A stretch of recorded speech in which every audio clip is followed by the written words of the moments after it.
Conflict International are experts at uncovering the truth. Our specialist team has decades of experience in providing a range of bespoke investigation and intelligence services to companies and individuals. Whether you need professional screening or background checks of employees, due diligence of potential clients or business partners, asset tracing services, or surveillance, Conflict International has a rapid response team on hand to get you to the heart of the matter. Our key strength is in our global capabilities. We can tap into an extensive network of trusted professional investigators based in most jurisdictions worldwide, enabling us to go almost anywhere a case takes us. Conflict International has decades of experience with a diverse range of skills among our team, developed from backgrounds in military and security intelligence services, as well as practiced lawyers. Visit our website today at conflictinternational.com to find out more about our services. That's conflictinternational.com. Global reach, local knowledge. Hello, everyone, and welcome to Answers Network, the show that interviews industry experts to bring answers to the questions that you all have. My name is Chris Berry. I am one of the team members here at Answers Network, and I will be stepping in for Alan on this week's show. On today's show, we are very excited to have Miss Joanne Menon, who is a spiritual psychology coach who works with people to help them overcome major pain, emotions, or any challenges to ultimately live a life filled with more tranquility. So without further ado, Joanne, welcome onto the stage. How are you doing today? Oh, thank you so much for the introduction. And I am in a very joyful place right now. So I'm happy to be here. Absolutely. I know beforehand we were talking about you coming off of a retreat, so we got all the joy jumped up right am. Yes, I was on a retreat for the last couple of days here in Newport, and you come away and you're just on this high, and you've been in this community of powerful souls who are really willing to do this work and heal. And by the end of, a couple of days, you go down to the heaviness, but then you come back up and you're stronger than you've ever been. So I'm both exhausted and elated at the same time. It's funny how both of those feelings could be present at the same time. It's like the body's It's like, but like you said, the energy is just so crazy high in the same sense. It is definitely. Absolutely. Yeah. So I know I have a list of questions here, and I even want to dive a little bit deeper into, the retreat, everything that you guys go through on that. But before I dive into all of this and we kind of get in the conversation, I want to make sure that everyone here listening today has a little bit of a better understanding of you, who you are, your background and everything, and what they could basically expect to hear over the next, let's call it 45 minutes of us chatting together. So I'm going to go through really quick, share a little bit about your background, and then we can continue the conversation. That sounds great. Sounds great. Awesome. So everyone that is here, either listening or watching, Joanne was originally a public school teacher and a writing mentor over at UC Irvine in Southern California. And as she began her career as a spiritual wellness coach, her son actually was diagnosed with autism. So as she got into this, she said, how can I seek answers? How can I get a better understanding of all of this in order to ultimately heal her son? So this led her down the path of actually getting a master's degree in spiritual psychology, consciousness, health, and healing. So once she went ahead and got all of this, basically for the past 20 years, Joanne has actually been a student and a teacher of A Course in Miracles, which leads spiritual retreats in Olympic National Park, Newport Beach, and Bath, England. And she also recently developed the Eternal Circle process to assist clients with the challenges of spiritual growth. Her passion is teaching differences between the ego mind and the holy mind, which is something I want to dive into in a minute because I'm curious to hear more. I can't wait. And also helping clients to achieve the highest levels of co-creation and communication with the divine. There's so many things I want to dive into, but that was a mouthful right there. It's like, wow, that's a lot. But yeah, that's what I do. It is. Well, and ultimately it really touches upon your vast knowledge in this entire space and everything that you've really dedicated a large chunk of your life to learning and doing and everything like that. So before we get into some of those different avenues, first things first, just so people here can understand it, what is spiritual psychology?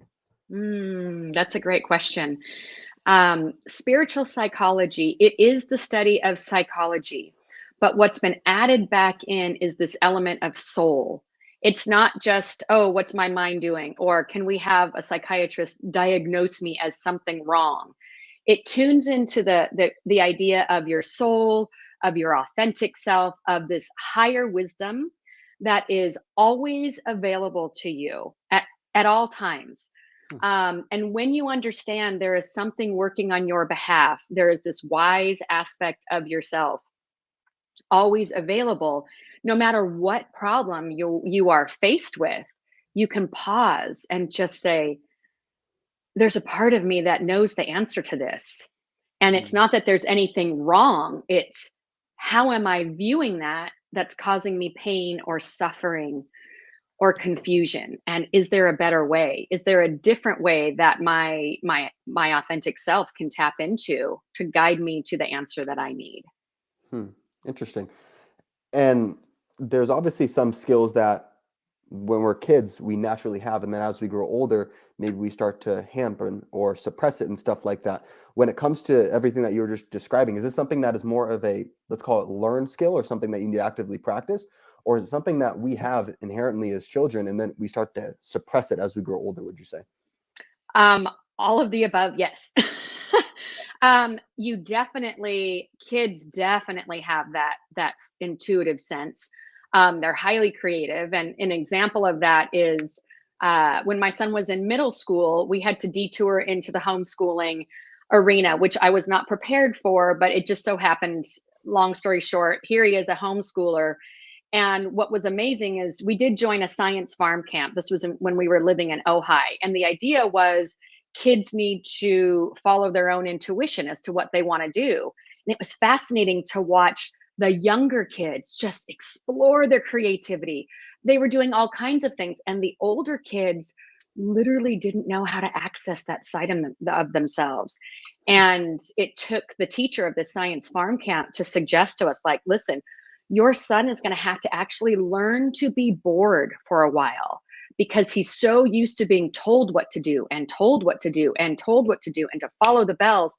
He doesn't know how to think for himself. And sure enough, it took about 8 months. My son read a lot and did things, but he would watch the littler one, the little ones.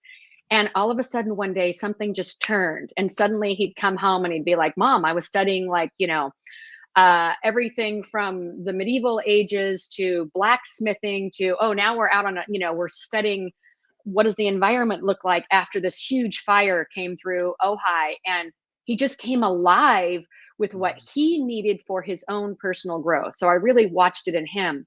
So he kind of developed that skill. But a lot of times adults who come to me, they say, like, on the surface of what I saw in the physical world, it seemed like maybe it was this man was the perfect partner for me, but something just felt off and I didn't know what it was. And what's wrong with me that I just can't go with this beautiful picture that's being presented? And I always say, whoa, slow down. Your intuition is actually telling you something is off. You don't need to wait for the evidence. You need to trust yourself. And so, as we are adults, part of what I teach is how can you stand in your own spiritual authority? How can you trust that your own wisdom that's coming from you, or like I like to teach, it's coming from the divine? Can you trust that that is the answer that you need?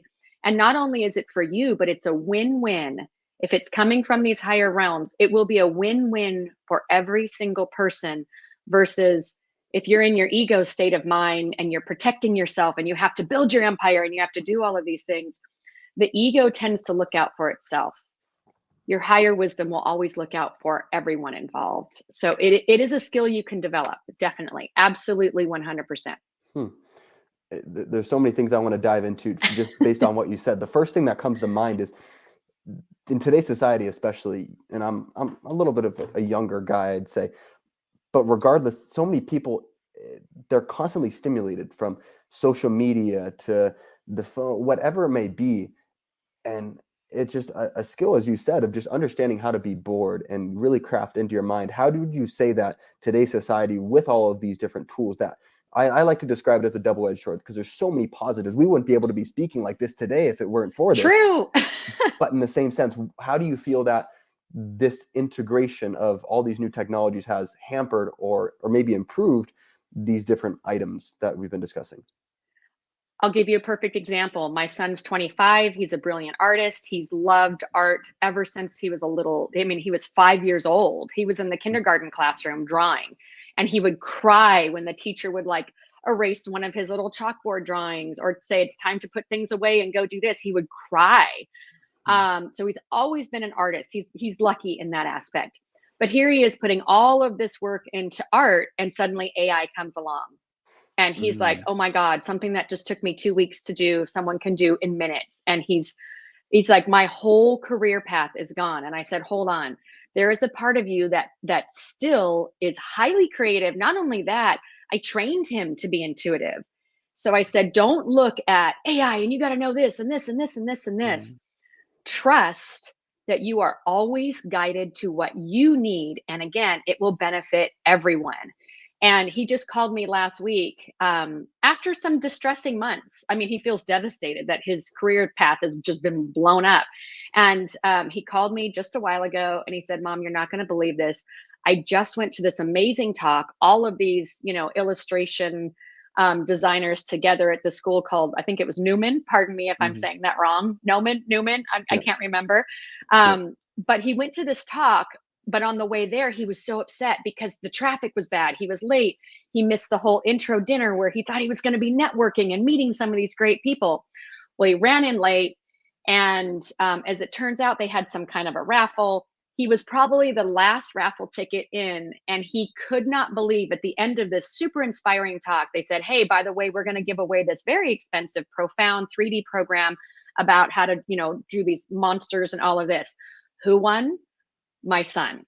And he goes, when they called my name, he goes, I almost knew that I was going to win, but I knew my whole art career was being directed. Like, whatever is in this 3D program, it's for me. Stop worrying about AI.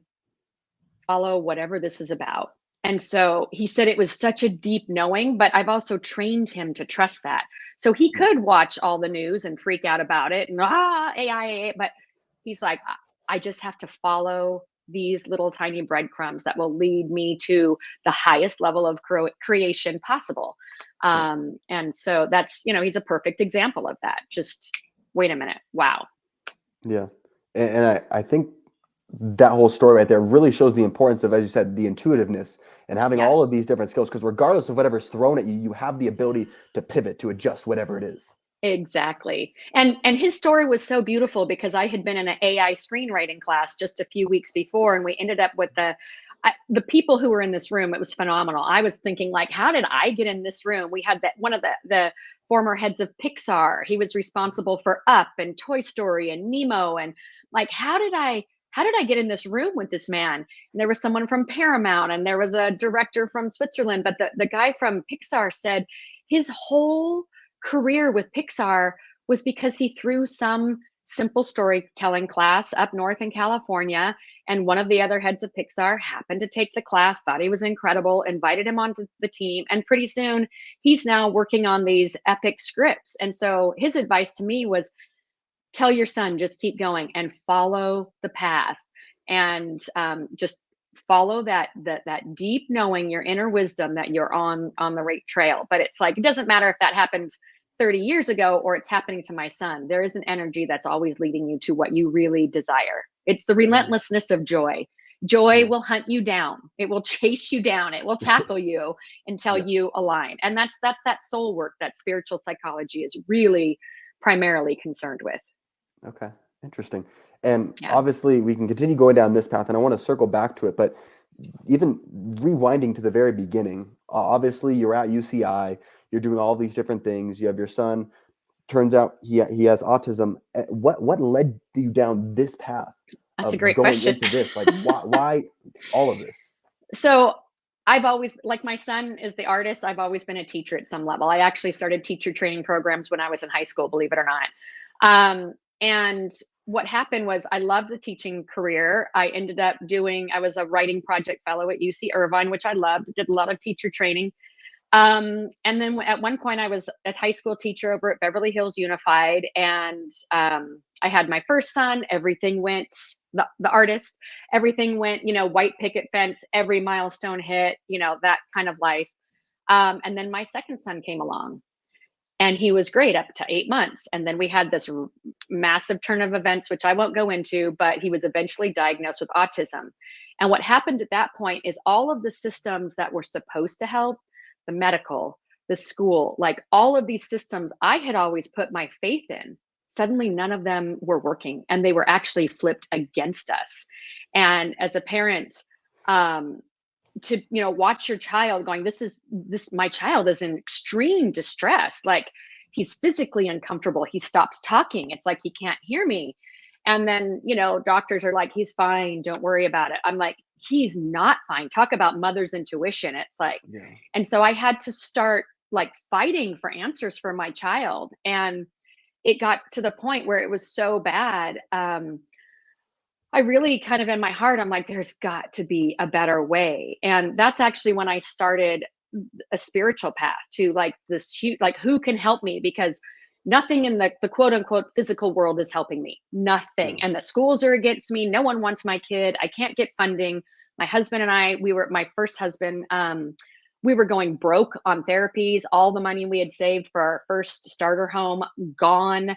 So it's like our marriage is falling apart because we're so exhausted. We love our son, but we're having to take turns, take care of him, and we had no support. So everything felt like it was taken away. And so I had to kind of, in a way, leave the physical world that had always supported me my entire life and just start looking for other answers. And it was like the moment that I asked, there's got to be a better way, these miraculous events started happening. Someone told me about an amazing special ed attorney. Wow, she came in and just rushed into our lives and said, you need to get treatment as soon as possible. The sooner you can kind of rewire his brain, the better. And then someone else called, they were calling from my mom's club, but somehow we were talking about both of our sons being autistic. And she said, you need to learn about this school called the Help Group. By the way, tomorrow night they're having a meeting. You need to go. I'll meet you there. And I'm like, great. She never showed up, but I was blown away by the school. I knew, talk about the breadcrumbs. I'm like, my son has to be in this school. I know this. Never met this woman. Never heard from her again. I don't know if she was an angel. Was she real? I have no idea. But Wow. I followed the path, and with the special ed attorney, managed to get my son into this incredible school. And from that point on, it was almost like I had evidence that miracles were happening on our behalf. Even when my son transferred a few years later into a public school, his preschool teacher at the help group, she had 3 months off before quitting the help group and going to get her PhD in autism research. And I was devastated because LAUSD couldn't get an aide for my son in time. So he was going to start first grade with no aide. I'm like, are you kidding? He's gone from gates and lockdown, one-on-one aides, and now no one. And so they allowed me to hire a private aide for a while. I'm like, so you just had the teacher you've had for the last couple of years is now your aide. Like what? Yeah. So I started building a bank of evidence that proved to me something was happening on our behalf, and I couldn't ignore it. And that's really when my spiritual path took off.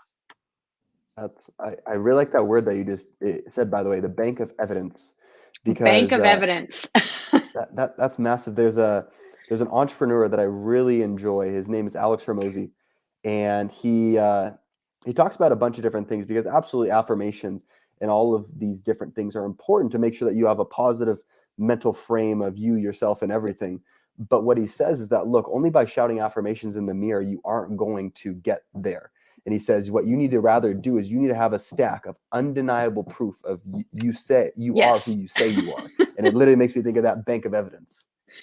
Yeah. And, this weekend, perfect example, a lot of the participants went through some deep transformation. They had to let go of beliefs they've had their entire life.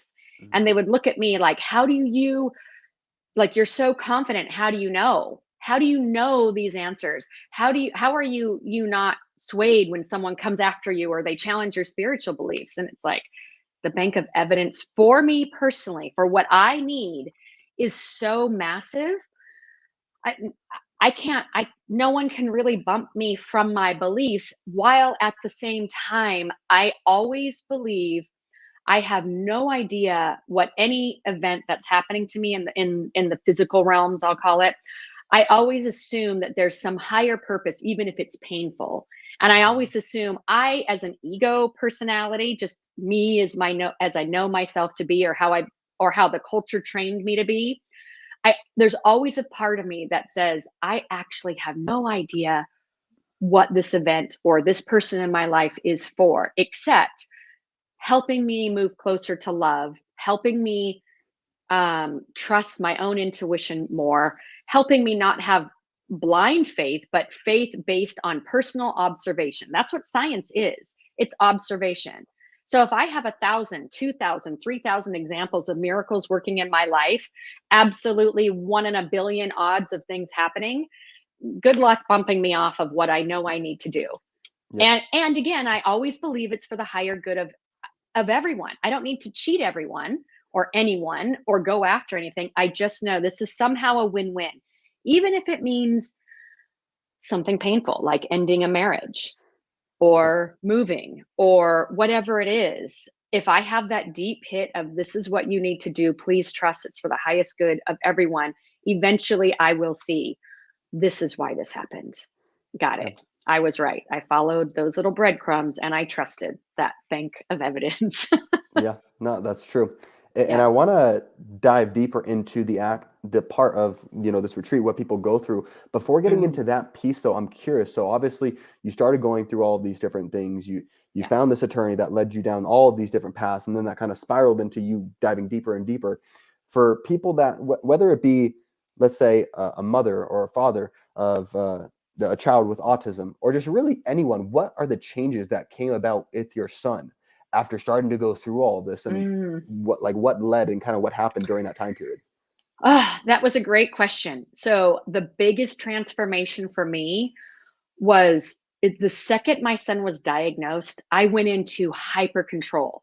I had to fix this. I need this. And it's like you go into mama bear mode, like you'll do anything for Mm, your child. yeah. So the control went off the charts. That was the first thing. It was like battle, battle, battle. But as the miracles started happening, I noticed myself relaxing. Like, I didn't have to do anything, and this woman showed up to tell me which school to go to.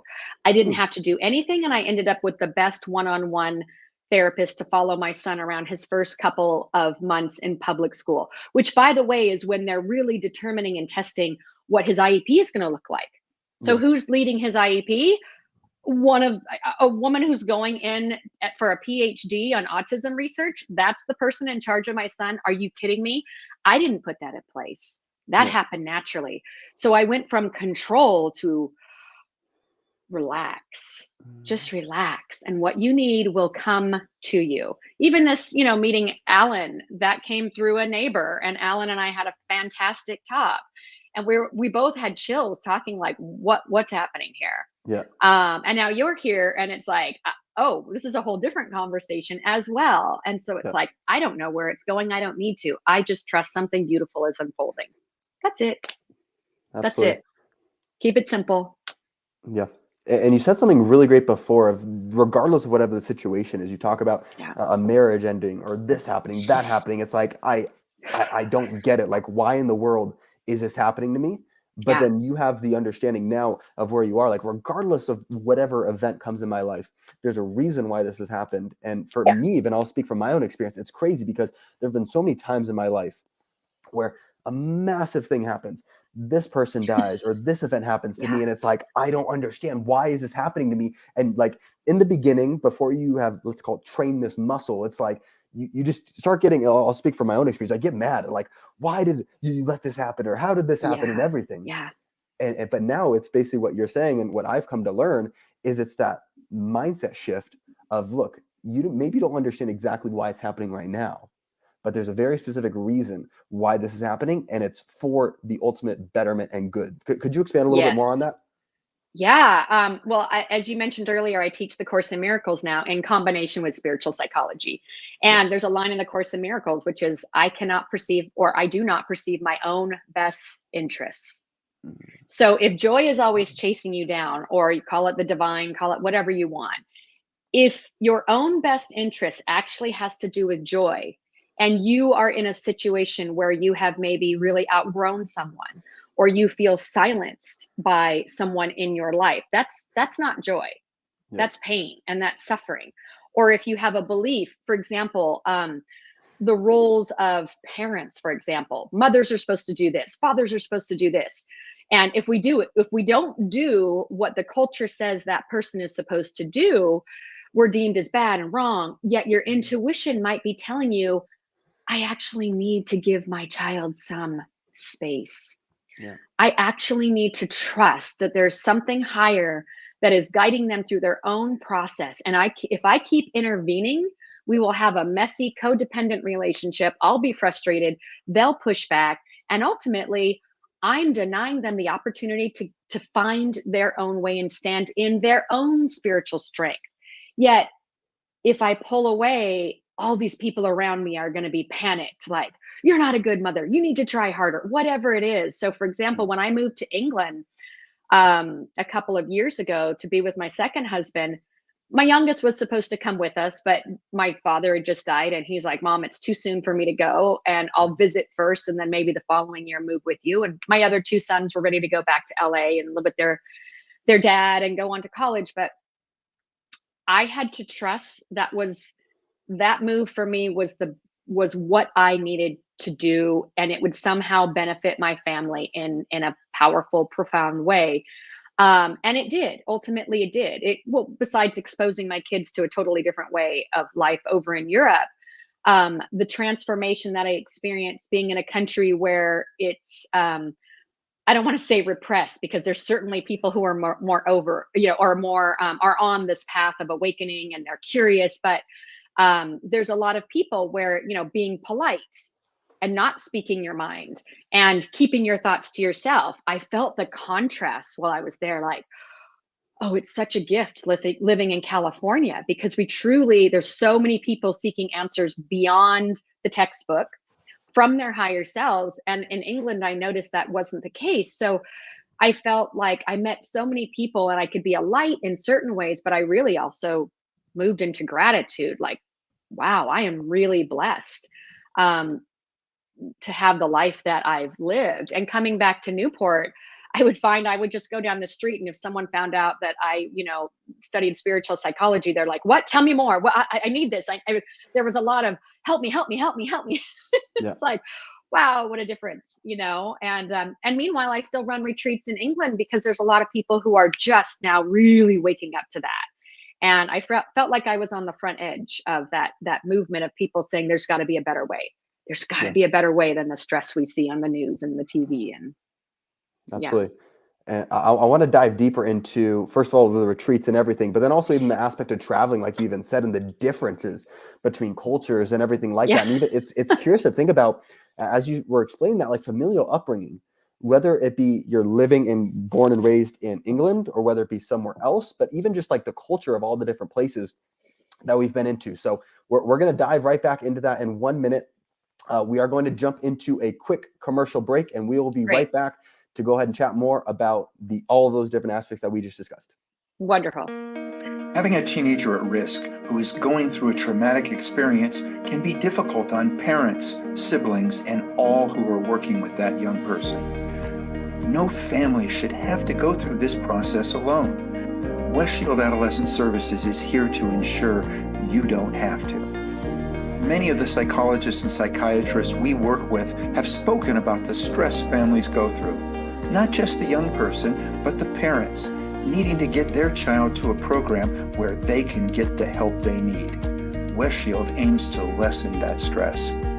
Every case goes through a thorough intake process with one of our knowledgeable, compassionate intake coordinators. We want to know the likes, the dislikes, and the fears of each child. This important information is taken into consideration when choosing the best suited team member for each individual teenager. West Shield agents come from all different walks of life, giving us a diverse group of team members to ensure a personalized, compassionate experience for every teenager. This allows us to make certain every young person we work with gets to the chosen program in the best possible state of mind. We contacted over 600 of the youth we've worked with in the past to see where they're at now. 97% of these individuals told us how much their lives had improved, that they had better relationships with their friends and families, had gone on to marry, have kids, and were now using the skills they learned in their program to raise their own children. Our role of transporting at-risk teenagers is a vital step in the process of ensuring a youth's ability to thrive in their new environment, and is a role we don't take lightly. The recovery process can be a long one, but like any journey, it started with a single step.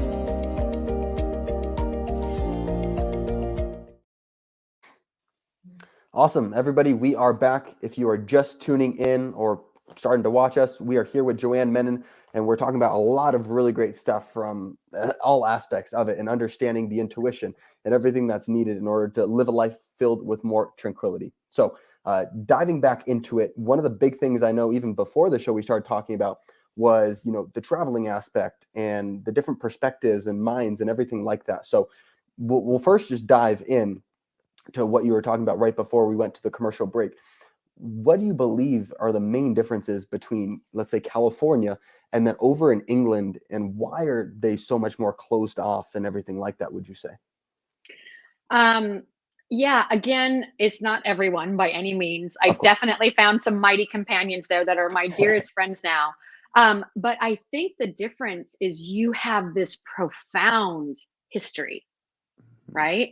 There are worlds of, the time periods when, even in the city that I lived in Bath, England, in the architecture, you can see the different time periods. There's Victorian, there's Georgian, you can see it. So there is a history that is so deep within the people there, where in California, the history, you go back a few hundred years, but it's really indigenous cultures that came before that, 10,000 years and beyond and beyond. And so we've lost some of that wisdom with this, we're really such a new society. So I think that's part of it. A lot of people who came to the West Coast, they were the dreamers. They were looking for a different way, right? They were following their intuition. And so they traveled away from a culture that was very defined, and that you had these rules that you had to live by. So I think that's really the main reason there's such a huge difference, for me, of what I witnessed. And then on the other side, there's other things that they're so far beyond us, or I should say where the United States is. It's the overall idea of taking care of everyone in your community. And that is much more developed there, I think, in a lot of ways. There's always different circumstances, and I have to say, what you see when you go someplace also has to do with your internal frame of mind. If I'm expecting miracles to happen in my life, and I am open to anyone that I meet, even if I had a little scuffle on an airplane, for example, my immediate reaction is, oh, why am I supposed to meet this person? Clearly, it's not to have a scuffle on an airplane. It's to stop, get centered, and say, is there a beautiful opportunity for me here? Like, why did I bump into this person? So I tend to see things and meet beautiful people when I'm out, because that's kind of, the vibration, and it's what I'm looking for. Yeah. If you're in your ego mind and you always have to be on defense and protect yourself, you're going to see an entire culture from a different landscape than how I see things as well. Yeah, for sure. And I know we've talked about a lot of these little different concepts, from, the intuition, understanding like that gut feeling that originally comes to you, the ego mind, all these different things. And I'm sure that's stuff that you go over in your retreats and helping people get to that next step of everything. So tell all the listeners here a little bit more about your retreats. What do you go through, and who is the ideal person that you would like to have come to these retreats? Well, I have to say, I can take anyone from beginner to very advanced spiritual learner. I prefer someone who's advanced in their process? Of course, because there's the joy of miracles that are going to unfold very, very quickly. Yeah. But it really has nothing to do with whether you're a beginner or you're advanced.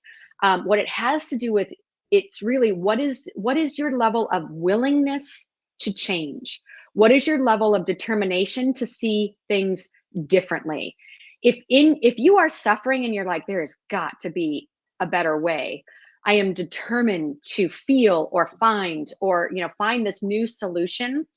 If you are open to radical change, by all means, welcome in. And the basic concept that I'm teaching is we have this ego mind, which I've mentioned before is always in protection. It's the personality that you are.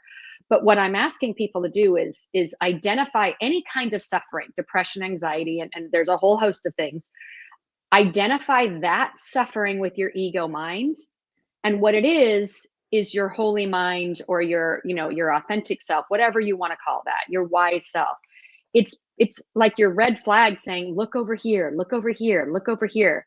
And when you move from that ego mind to recognizing something's off here, there's got to be a better way, you're calling in what I call the holy instant. And that holy instant is your moment where you're activating this part of yourself that is just so wise. It's waiting to give you an answer.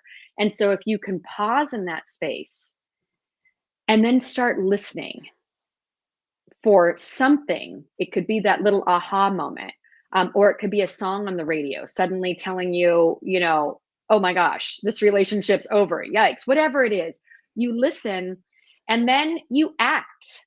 Can you act on the guidance you've been given? When I was told it was time to leave England, it took me a year to really follow that advice. I'm like, no, it's beautiful. I love it. I want to be here forever. And I just kept hearing it's time to go home. And I was like, no. But then it became more and more apparent it's time to go. When I finally listened and took the action, even calling the international movers, I wanted to move in like 2 months. I called them. They're like, great, we'll be there to pick up your stuff in 3 days. I'm like, whoa. 3 days? I haven't even packed yet. I can't do 3 days. They're like, oh, well, the next shipment isn't going to leave for another 6 months. So it's either now or 6 months from now. And I'm like, oh my God. So this meant ending for me. This was ending a marriage. This was leaving England permanently. This was huge, but I just knew, pack it up right now. Boom. This is the curtain has closed. Do it. And so but it took me a long time to get the courage to act on what I knew to do. And you'll hear this from people who've experienced red flags in relationships. Like, I saw the red flags 5 years before. I couldn't do it. And they'll beat themselves up. Why did I waste all those years? But really what you were doing was building up that bank of evidence in other ways until you could trust, okay, it's time to go. It's time to go. Or it's time to really work hard and dig in. That can also be it as well. But it's like, you are actually given guidance on what to do at all times. It's, are you going to take the action? Do you have the courage to do that? And if not, what is it that you need to do? Do you need to do a little bit more of your spiritual work? Do you need to read an inspirational book? Do you need to find a teacher such as myself, because you just can't break through? You just can't forgive someone, or, you just can't get your career online. What is wrong? I'm trying, I'm determined, and I'm stuck. That's where a coach comes in to help you, with those breakthroughs. Yeah. And you touched on a question that I had, because there's going to be people, they go through specific scenarios, situations in life where it's like you said, I should have ended it a year ago, or it took me a year once I realized. And the question I had is, at what point can the person say, yeah, it's time to go, or whatever it is? And I know you touched upon, you said the bank of evidence. Yeah. How can people understand what is that final point with the bank of evidence, or whatever other item it may be, that leads them like, yes, it's time for me to do that, rather than taking, as you shared an example, some people might wait 5 years, 10 years to do something that they know they should have. So what would you say is that impetus, that last little, last straw, we'll call it? I mean, I hate to say it, but a lot of times pain and suffering is the last straw for people. And I know for me, it was physical symptoms. So I was hearing what to do, but I was seeing this beautiful picture that I wanted to make it work so desperately. But physical symptoms, I mean, I was having stomach issues. I was having back issues. I was up with nightmares at night. I was actually hearing what I needed to do, that it was time to go. And I was getting an hour or two of sleep, like anxiety through the roof. I mean, my cortisol was probably through the roof. My hormones got out of whack. Like, I was a living zombie until I finally said, I need to go. And then this surge of energy really came through that was like, okay, yep, you need to go, boom. And it's like, oh, suddenly I'm in California. And I'm like, how did I get here? Like, that was fast, but I had to trust, and everything started unfolding when I came here. So I first lived with a cousin for a little bit, and then I heard it's time to go look in Newport. Within 2 hours, I found my place. I now have this lovely view out over Balboa Island, and probably as far as to where you are, it's like, and down to Huntington Beach and Corona. It's like, Yep. wow, everything started working on my behalf at that point. But yeah, unfortunately, sometimes that it's pain, because even if I had heard years before it was time to go, my bank of evidence was not built up enough. Hmm. I didn't trust Interesting. enough. I didn't actually have the faith that I needed. I didn't have the spiritual tools that I needed. And part of leaving was probably this eternal circle process I developed, which is really just two circles defining the ego mind and the holy mind. But that process came to me, and then I started teaching, and that's really where my confidence came from, because I saw, like, wow, I this process is really a gift for people, and it was impacting everyone. So it was almost like I had to begin teaching. And as I was teaching, I was believing more and more. I was creating my own miracles. And then when it was time to go, I could finally do it. Hmm. Not that it wasn't painful, it still was, Of course. but the relief on the other side was massive. Was Yeah, massive. absolutely. And I'm sure, as you said, it's a matter of building up that bank of evidence, but also even having that intuition, understanding, let's call it strengthening that muscle. As it becomes more strengthened, you're able to better Yeah. identify and do all of that. And one thing that you mentioned before is you can take anybody from whether they're beginner or whether they're advanced. How would you define a beginner versus an advanced person within that? And how can me, let's say I've never heard of this, how do I understand where I land on that spectrum? That's a beautiful question. So I'll start with someone who is a beginner. Hmm. They're typically very engaged in the physical world. They're very engaged in, I need my retirement plans. I have to have a relationship that looks like, they're very involved with what the culture says you should do, the tick the Hmm. green boxes of the culture, right? Yeah. So they're trying to be the best person they can. And that could even, a lot of times you'll see activists and things like that. We have to change this and we have to change that. Great, that's fine. At some point they start getting exhausted because they realize they can't change the world around them. It is literally, it's like banging your head against the wall. And they start saying, I'm not any happier than I was 10 years ago trying to change everyone around me. And if you think of how hard it is to just change your own personal behaviors, and you want someone to change theirs, and you can't even drink enough water in the week, like, are you kidding? That's like guaranteed suffering. So someone who is an advanced learner, usually a lot of times they've been the black sheep of the family. That's pretty typical. Or there's something that they're very different than the people they, were kind of raised with. Not always, but sometimes. An advanced learner has already kind of gone through the process of the physical world, and all these rules are absolutely not working for me. And they've started to seek answers beyond themselves.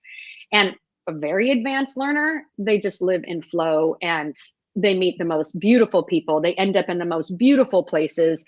Everything just happens for them. It's like they're pulled into life in this unbelievable creative way. And I'll give you an example of a gal who was on my retreat in Olympic National Park last year. She's an incredible healer, and she said, "Joe, I'd be happy to volunteer." And I said, "You know what? This is your first time. I don't want you to volunteer unless you get that inner guidance, because someone on the retreat asks for, to work with you. That's okay. But then remember, you're not responsible for them for the rest of the retreat. You are on a retreat as a guest."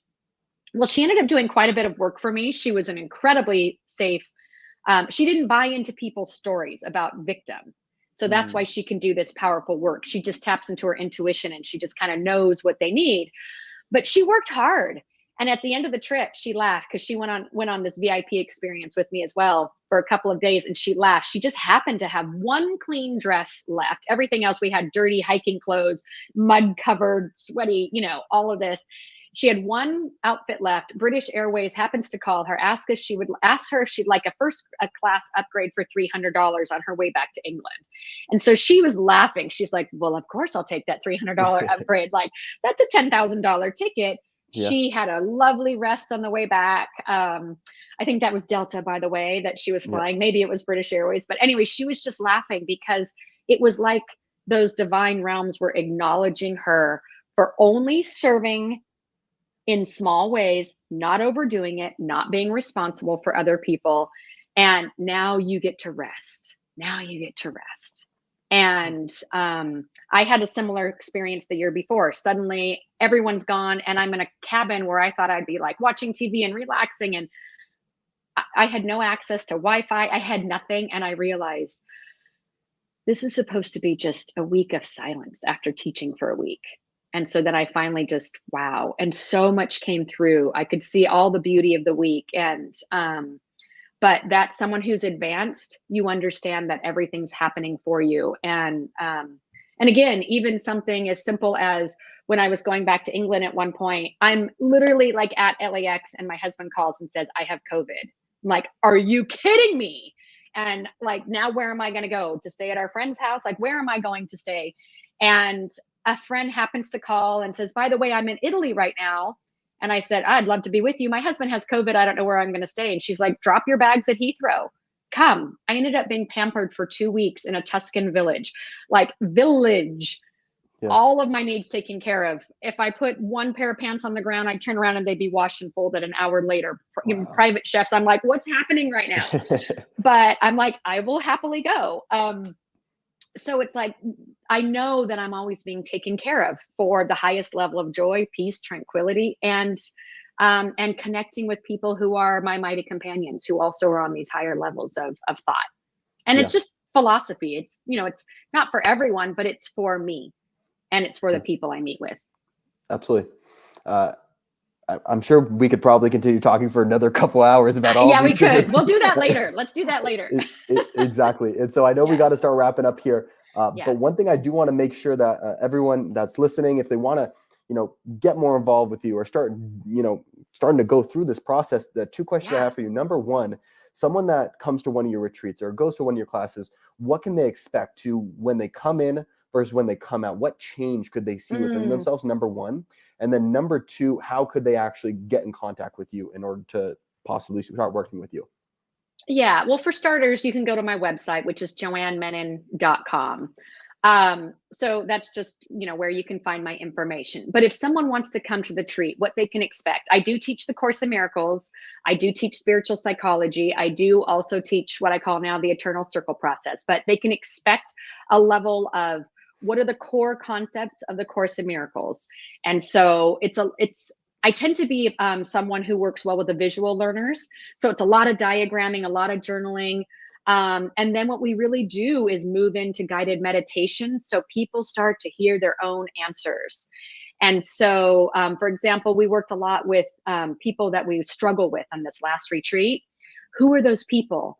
And then we tapped into that higher wisdom, not me telling them what to do with those people, but what is it? What do you need to do with each of those people in your lives? And some people heard, wow, I need to back off and stop pressuring them. And other people were like, wow, I ran to that person and just embraced them in such a loving way. But we all heard different things. So what someone on my retreat can expect is that their connection to their intuition is going to be through the roof. They're going to have solid tools, whether it's from spiritual psychology and it has to do with reframing, life's circumstances, or just learning a new philosophy. It's almost like a third way to view, it's like a third world it's like a new way to look at the world completely, that everything is there to bring you joy. And if it's not joyful, you're off. That's it. How do you get back on? It's trusting yourself, really. And I'm here to hold space, and I will absolutely believe 100% that you will find your answer, and I don't know it, but I trust you will find it. That's what people can expect. And the level of communion and synchronicities that happen, I could give you 1,000 examples of mind-blowing things that happened this last weekend of people who needed to be seen by someone just like them because their fathers both passed away, or they both were the black sheep of their family, and they connected in this powerful way. There is so much magic that happens and so many synchronicities. That's what you can expect. You will have lifelong friends for sure coming to one of these retreats. Awesome. Well, yeah, I can tell you it's been an awesome time chatting back and forth, and we appreciate absolutely you being here to share all of this. And we'll obviously, once again, everyone, if you'd like to get in touch with Joanne, go ahead and hop over to her website. And Joanne, I'm sure me and you will be in touch as well. We'll chat more. We should. We'll continue on the conversation with Alan as well. Yeah, absolutely. Okay, awesome. Thank you very much, Joanne. Thank you. Thank you. Okay, awesome. Everyone, thank you again for tuning in. Once again, if you would like to get connected with Joanne, please make sure to go ahead and reach out to her via her website. Next week, we are going to be having Neil Donald Walsh onto the show, and he's going to be talking to us about God Talk. So if you're interested in learning more about that, please make sure to tune in. Hope you guys have an amazing rest of your day, amazing rest of your week. And once again, you've been watching Answers Network.